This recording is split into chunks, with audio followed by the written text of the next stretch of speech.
For then, so when is the then? When your flight happens. When is the flight? When does the flight happen? When the beast identifies himself by placing his image in the holy place. So this then is pointing and saying, you know what we just talked about, when the beast ends up revealing himself, then is when we're talking about. From that point forward, whatever that time period is that we just identified as the beast man showing who he was, then will be great tribulation as was not since the beginning of the world to this time or ever shall be. And except those days should be shortened. And well, the then and those days go together. So we know that the beast has how many days? From the time he sets his image up, 1290, right? Those days, now we know what those days mean because Daniel told us. It's either the 1290 or the 1335, somewhere, at least 1290 and maybe up to 1335. Those days, and except those days should be shortened, there would no flesh be saved.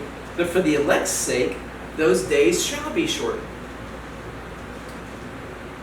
That's where I look at it and I go, 1290 is less than 1335. I wonder if the 1290 is the shorter version for the saints, and that the 1335 is for the people that aren't saints.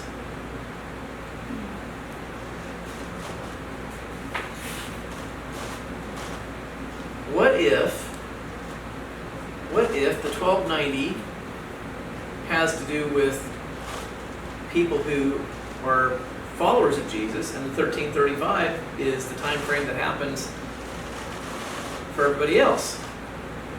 Because if that's the case, it would suggest that the church gets caught away 40 days prior to everybody else coming to an end.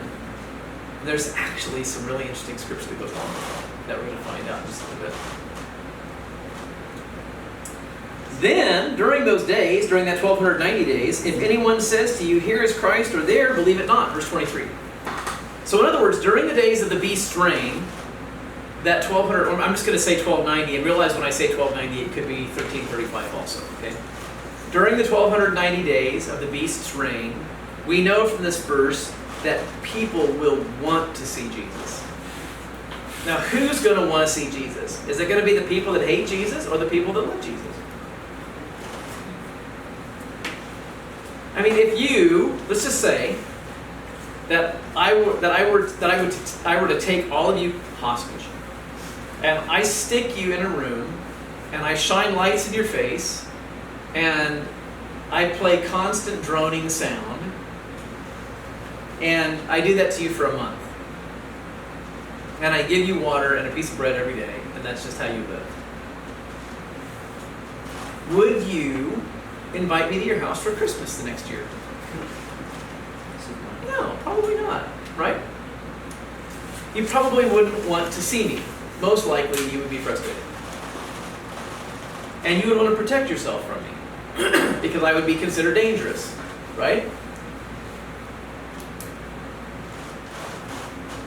I'm saying that, and I know that that's absurdity, but the reason I'm saying it is because of this. There is a doctrine that's taught in the world that says that the church is taken out very early, that the rapture happens very early, and that when that happens, the world is flung into chaos. You've got 1 billion people missing across the face of the earth, instantaneously vanish. People will say it's UFOs, they're going to say it's whatever. I don't believe Scripture supports that, and this is one of the reasons why. Because Jesus said that during the days of the beast, you will long to see the Son of Man. It's not talking about people that hate him. If the rapture happens and nobody is here, and so just for everybody's, just so everybody's on the same page, there is a point where Jesus comes back to take the church. And it's anybody who has faith in him. It's the people that love him, that are looking for his coming, that are longing for him. There's a time that Scripture says there'll be a trumpet blast, and that Jesus gathers those people with him together, and they meet him in the air. And it says that we gather together with the Lord, and so we'll ever be with him. We'll never be separated from that point on. That means that everybody that's on the earth are only people that don't have a relationship with Jesus. Because if that happens, or when that happens, everybody that has a relationship with Jesus is gone. That means that the only people that are on the earth are people that don't have a relationship with Jesus. Those people are not looking for his coming. They're not waiting for him. They're not looking and anticipating him. They're not longing for him. These are the people that have been, in their mind's eye, stuffed in a room with a piece of bread and droning music and bright lights. They are not interested in seeing Jesus come back. As a matter of fact, they're probably angry and frustrated about this point, because if that were to happen, many people would be pinpointing, saying, how did we miss this? How are we not ready? Goes back to the whole Left Behind series, right? This says, if anyone says to you, lo, here is Christ, or there, don't believe it.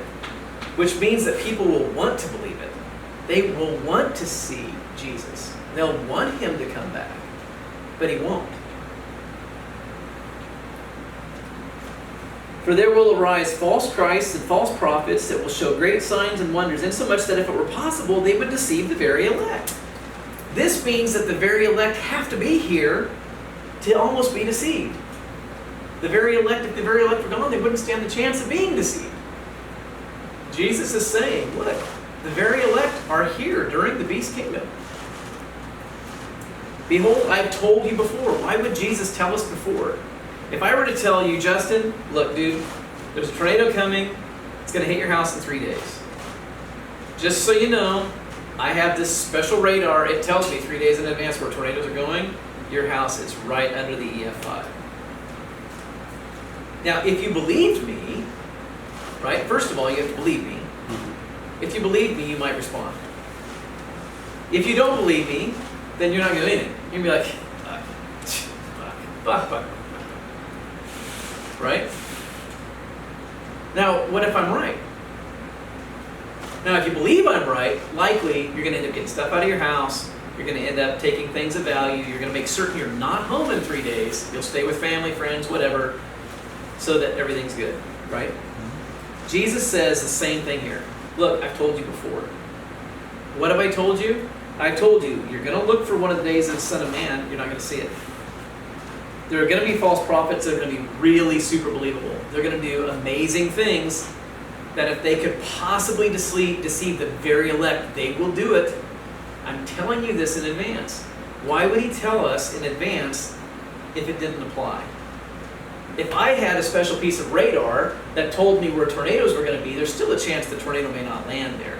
But this is the Son of God. He doesn't get this stuff wrong. Right? Jesus is not guessing. He's not reading tarot cards. He's not looking at horoscope. He's not looking up at the stars or looking at tea leaves, trying to figure out which constellations create what. He knows what's going to happen. He's got it. He's saying, I've told you before. Wherefore, if they say to you, behold, he's in the desert, don't go. Behold, he's in the secret chambers, don't believe it. Verse 27. As the lightning comes out of the east, shines even to the west, so also will the coming of the Son of Man be. It's like, you know what? When I come, you're going to know it. It's going to be obvious. It's going to be like lightning going across the sky. It'll be just as fast, it'll be just as obvious. You won't have to guess. You won't have to wonder. Don't waste your time running after me because I'm not there. When I come, you'll know. And then we have this very strange verse, 28. Wherever the carcass is, there the eagles will be gathered together. Now, that verse had me plagued for a while. Because I'm sitting here thinking, number one, eagles don't eat carrion. Eagles don't eat dead things. Very, very, very, very super uncommon for an eagle to eat something that's dead. Just almost non-existent. Now, if they just died and the eagle catches it right when it dies, they might do it. But if it's been there for minutes to hours, they pass it by. They want something that's got flesh. They want life. Eagles don't eat dead stuff. So as I'm looking at this, I started jumping into it. I'm like, so first of all, why would it say eagle? And why would it say carcass?